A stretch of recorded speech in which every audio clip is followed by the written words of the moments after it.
గోల్వల్కర్ గారు అని అంటే ఎవరంటే మొట్టమొదటి ఆర్ఎస్ఎస్ యొక్క సరసంఘచాలక్ గారు. ఆయన చెప్పినటువంటి మాటలు, ఆయన ఉద్దేశంలో ఏంటి అసలు అంటే, ఒక హిందువు ఏ విధంగా almighty Purusha Sukta where in it is stated that the sun and the moon and his eyes stars and the skies are created from his నాభి. ఇది వాళ్ళకు కావాల్సినటువంటి ఆలోచన విధానం. అంటే ఇది అఖిలాండ కోటి బ్రహ్మాండమైనటువంటి దేశము. నాభి నుంచి ఒకరొచ్చారు, కాళ్ళ నుంచి ఒకరొచ్చారు, చేతుల నుంచి ఒకరొచ్చారు. ఇది చెప్పడమే వాళ్ళకు కావాల్సినటువంటి రాజ్యం. ఆ రాజ్యాన్ని వారు అలాగే కట్టారు. Cost is the highest evolved state ever in the world అని చెప్పాడు. అంటే కులాన్ని నిర్మించటం, కులంలో బ్రతకటం, కుల ప్రాతిపదికన ఉండటం మాత్రమే స్వరాజ్యం అని చెప్పాడు. అలా బ్రతికితేనే మనం భారతీయులం అని చెప్పాడు. కానీ దాదాపు 20% పైన, దాదాపు 50+20 70% పైన ఉన్నటువంటి ప్రజలు బడుగు బలహీన వర్గాలుగానే మిగిలిపోవాలి. బడుగు బలహీన వర్గాలుగానే చదువుకు దూరంగా ఉండాలి. బడుగు బలహీన వర్గాలుగానే అధికారానికి దూరంగా ఉండాలి. బడుగు బలహీన వర్గాలుగానే విద్యకు, వైద్యానికి, గౌరవానికి దూరంగా ఉండాలి. ఇది వారు కలలు కన్నటువంటి రాజ్యం. వారు కలలు కన్నటువంటి రాజ్యం అదైతే మనం కలలు కన్నటువంటి రాజ్యం ఏమిటి? సమానత్వం. ఈ దేశంలో ఈ బయట నుంచి వచ్చినటువంటి వలసవాదులు వచ్చినప్పుడు దళితులకు తిండి లేదు, దళితులకు పై వస్త్రం వేసుకునే హక్కు లేదు, దళితులు గోచి కట్టుకొని తిరగాలి, మూతికి ఒక ముంత పెట్టుకోవాలి, ముడ్డికి ఒక చీపురు కట్టుకొని తిరగాలి. అది మా బతుకు ఇక్కడ. ఎవరు అలా దోచింది? వాడొచ్చి దోచాడు, ఆ తెల్లోడు. బ్రిటిషోడు దోపిడి దొంగ మీకంటే ఎక్కువగా అరిచి నేను చెప్తాను. కానీ ఆ దొంగకు వత్తాసు పలికింది ఎవరు? బ్రాహ్మణవాదం కాదా? ఆ దొంగకు దోచిపెట్టింది ఎవరు? బ్రాహ్మణవాదం కాదా? ఆ దొంగ మీ దేవాలయాల దగ్గరకు వచ్చి కాపు కాస్తే పోయి చచ్చిపోయింది ఎవరు? దళితులు కాదా? ఎవరికి చెప్తున్నారు ఈ కథలు? కథలు ఎవరికైనా వేరే వాళ్ళకి చెప్పాలి. క్రిమినల్ ట్రైబల్ యాక్ట్ ఎవరు చేశారు సార్? బ్రిటిష్ వాళ్ళు చేశారా? కొంచెం రీసెర్చ్ చేస్తూ కూడా ఈ మాట మాట్లాడు. క్రిమినల్ ట్రైబల్ యాక్ట్ చేయించింది బ్రాహ్మణులు. క్రిమినల్ ట్రైబల్ యాక్ట్ చేసి తీరాలి అని పట్టుపట్టింది బ్రాహ్మణులు. ఎందుకు అనంటే, ఫలానా సమాజం, మీరు ఏ సమాజం గురించి అయితే మీరు మీ సమాజంగా చెప్పుకుంటున్నారో ఆ సమాజం వెనుక వాళ్ళు ఒక ప్లీ వేశారు.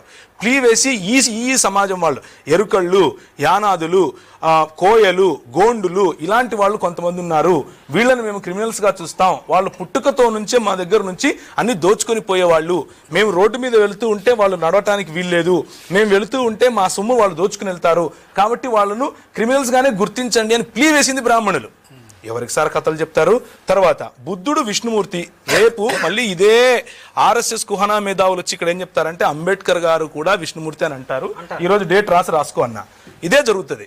రేపు యేసుప్రభువును కూడా విష్ణుమూర్తి అనే అంటారు. ఎందుకంటే అందితే జుట్టు, అందకపోతే కాళ్ళు. ఇది వీళ్ళ ఆర్ఎస్ఎస్ భావజాలం. ఇది నా వ్యక్తిగత అభిప్రాయం. ఎందుకనంటే ఒకవేళ విష్ణుమూర్తి అంశమే గనక బుద్ధుడైతే బుద్ధుడిని ఎందుకు తరిమి చంపుతారండి? బుద్ధుని ఎందుకు ఈ దేశంలో లేకుండా చేస్తారండి? బుద్ధుడు ఎందుకు ఈ దేశాన్ని విడిచిపెట్టి కాంబోడియా నుంచి, థాయిలాండ్ నుంచి, శ్రీలంక వరకు, సమాత్ర వరకు, జావా వరకు వెళ్ళిపోతాడు? ఎందుకని ఆఫ్ఘనిస్తాన్లో కూడా ఉండగలుగుతుంది కానీ భారతదేశంలో ఉండలేకుండా పోతుంది. ఏంటి దానికి కారణం? బౌద్ధ మఠాలను ఎందుకు చంపుతారు? పుష్యమిత్ర మహాశుంగుడు ఎందుకు చంపుతాడు? శుంగుడు చంపినటువంటి ఒక్కొక్క బౌద్ధ మఠ అధిపతి తలకు ఇన్ని వందల దీనారాలు ఇస్తానని ఎట్లా చెప్తాడు? ఏం మాటలు మాట్లాడుతున్నారు? ఏదైనా మాట్లాడితే అతకాలి కదా. తర్వాత చరిత్ర వక్రీకరించారు ఎవరు? బ్రిటిష్ వాళ్ళు. చాలా సంతోషం, చరిత్ర వక్రీకరించారా? ఓకే. చరిత్ర వక్రీకరిస్తే అసలు రాముడు లేడని రాయాలి కదా, చరిత్ర వక్రీకరిస్తే బుద్ధుడు లేడని రాయాలి కదా, చరిత్ర వక్రీకరిస్తే కులమే లేదని రాయాలి కదా, చరిత్ర వక్రీకరిస్తే ఈ పుస్తకాలన్నీ కాల్చేయాలి కదా. వాళ్ళు ఎందుకు ట్రాన్స్లేట్ చేస్తారు? వాళ్ళు ఎందుకు తీసుకొచ్చి మనకిస్తారు? 1500 సంవత్సరాల క్రితం రాసినే లేదు కదా, చదువే లేదు కదా ఎవరికి రాయటానికి. చదువు లేని వాళ్ళు చరిత్ర ఎట్లా వక్రీకరిస్తారు? వాళ్ళు వచ్చి వాడికి భాష రాదు, వాడికి కావాల్సింది దోచుకుపోవడం అని మీరే చెప్పారు.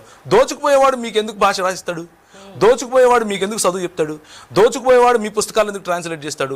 దోచుకుపోయేవాడు మీ ఆలయాల కాపలా ఎందుకు కాస్తాడు? ఇదంతా బ్రాహ్మణవాద కుట్ర.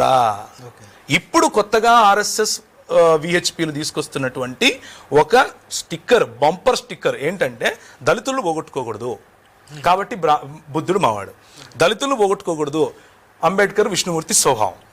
ఇది ఇప్పుడు చెప్పేటటువంటి కథ. కాబట్టి బ్రిటిష్ వాళ్ళు క్రైస్తవులే కదా అని అన్నారు.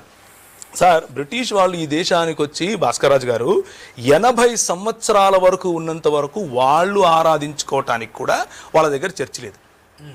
వాళ్ళు క్రైస్తవులు ఎట్లా అవుతారండి?